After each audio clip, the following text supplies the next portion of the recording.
Welcome to the very first episode of Dan Really Likes Wine. I'm Dan Nicol, and this is a wine show that aims to take some of the intimidation factor out of wine. All too often we see a wine list or we hear a wine conversation and it's all just a little bit overwhelming. It's a little bit pretentious, a little bit self-important. This is trying to demystify all of that and to celebrate South African wine, which in my book is some of the best in the world. I got coerced into doing this by my good friend Michael Jordan, a former bank teller who's now wandering barefoot around Stellenbosch selling wine.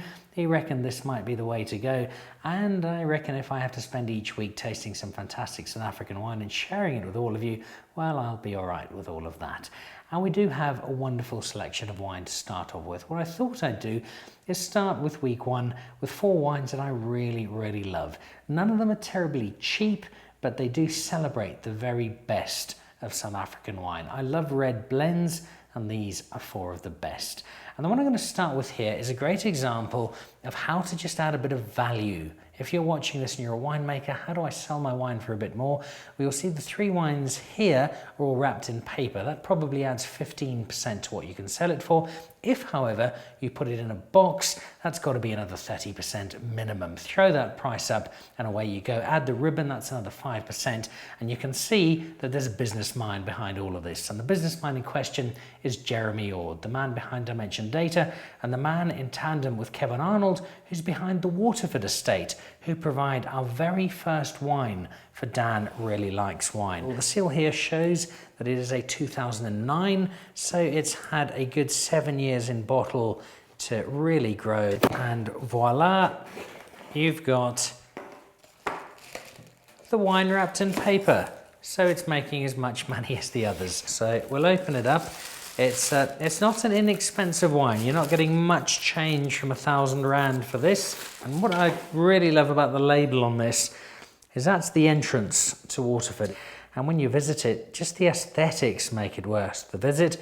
But the wine is wonderful. This is a 7-year-old bottle of one of Stellenbosch's finest. Is it worth the price? Let's find out. So there's something about a really heavy bottle that says this is a serious wine, and it takes somebody of my athletic ability to lift it up with just one hand.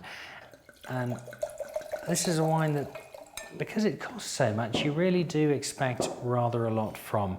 There are only 56 barrels made of this, so it's not a huge amount. It's made with a lot of care. So the challenge with this wine is trying to put your finger on what it really is, because there are not 1, not 2, not 3, 4, 5 or 6, but 7 grapes that make up this particular wine. And it's that combination accentuated by a real hint of spice that make you think, well, what am I drinking here?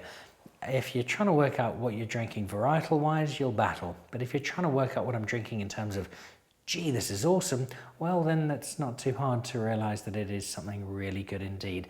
It's won multiple awards. Yes, it's expensive, but if you're going to splash out on a bottle of wine that's, you know, almost on 4 figures in South African Rand, well, this is not a bad one to think of.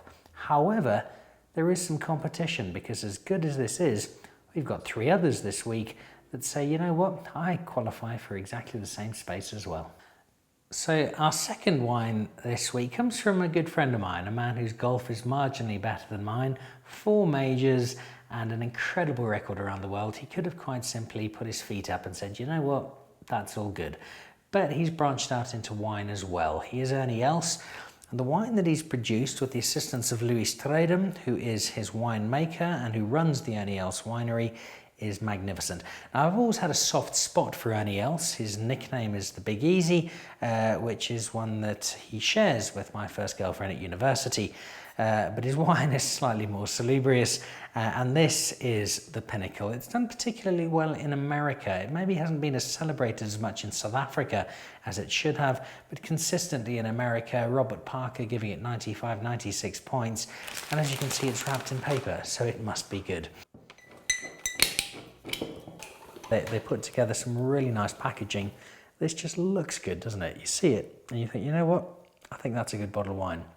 However, we don't just look at the packaging on danreallylikeswine.com. We're going to have a look at the wine as well. So let's see what it does.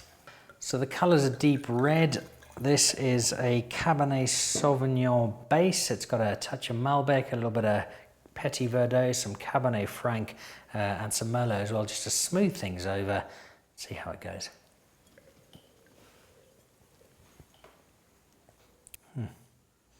So I've got to be honest here, and Ernie will forgive me, this is really, really good. But and it's mostly my fault, drinking it far too soon. This is a wine that needs another 10 years to really grow into what it can be. It's very nice indeed. It's a big, bold, powerful red. It's got a smoothness to it. But sit this in the dark corner of your cellar, give it 10 years time, and you will have something quite exceptional. 2 great South African wines done. On to a sort of South African wine, because this is South African and American. A good friend of mine, a guy called Mike Ratcliffe. You only want to spend about 10 minutes around him. He's impossible, full of energy, never stops talking. But he loves his wine, he knows his wine, and he does all sorts of great things. He's the man behind the Cape Wine Auction, and he's also the man behind Vilafonte, which is a South African-American combination, taking the best of California and the best of Stellenbosch and turning it into something quite special. And this is the highlight of what he's done. It looks a little dark and moody. It's the Vilafonte C Series, and it is almost as hard to get hold of and probably more expensive than the car of the same name. The C referring to Cabernet Sauvignon, which is the base of this particular blend. It's a strong, bold bottle, and it costs an amount of money that suggests it must be a really, really good wine. So let's discover if Mike Ratcliffe has produced something worthy of both the price and the image he conveys of this particular bottle. And it is, believe it or not, the very first time I'm trying it. And this is my very first taste.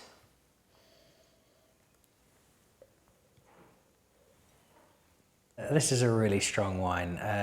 I've managed to spend some time over in California, spent some time in the Napa Valley. I know how passionate they are about the wine.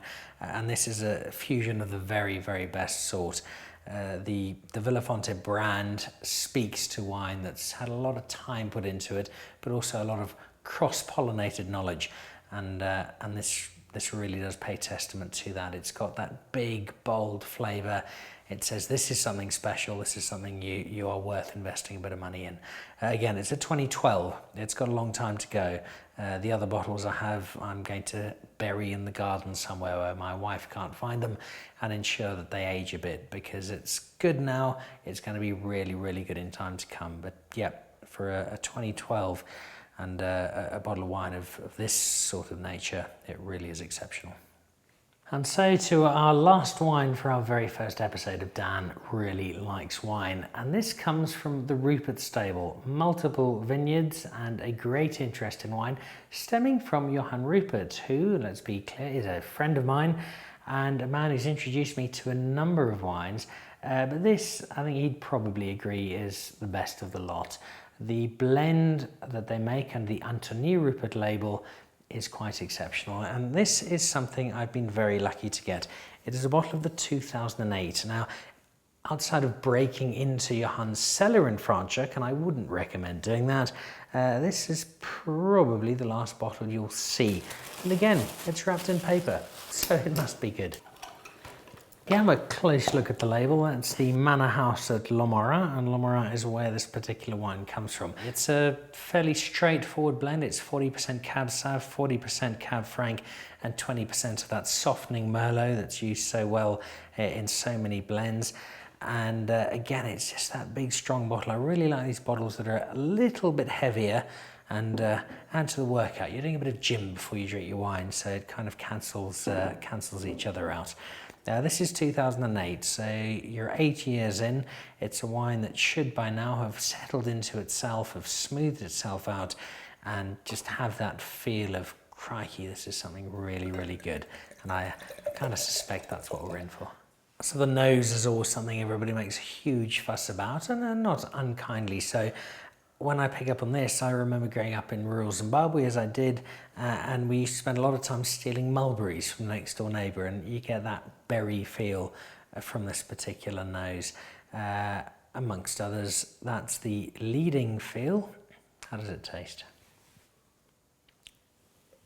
There's a richness to that. There's a layered feeling of this is wine that's although only 3 varietals, there's a complexity to it. It's been made with a huge amount of time and care, and it's settled in over 8 years. It's a little bit of nut on the palate, and just that berry feel that gives it that nice big fruity mouth, but without compromising on that solid level of Bordeaux type blend.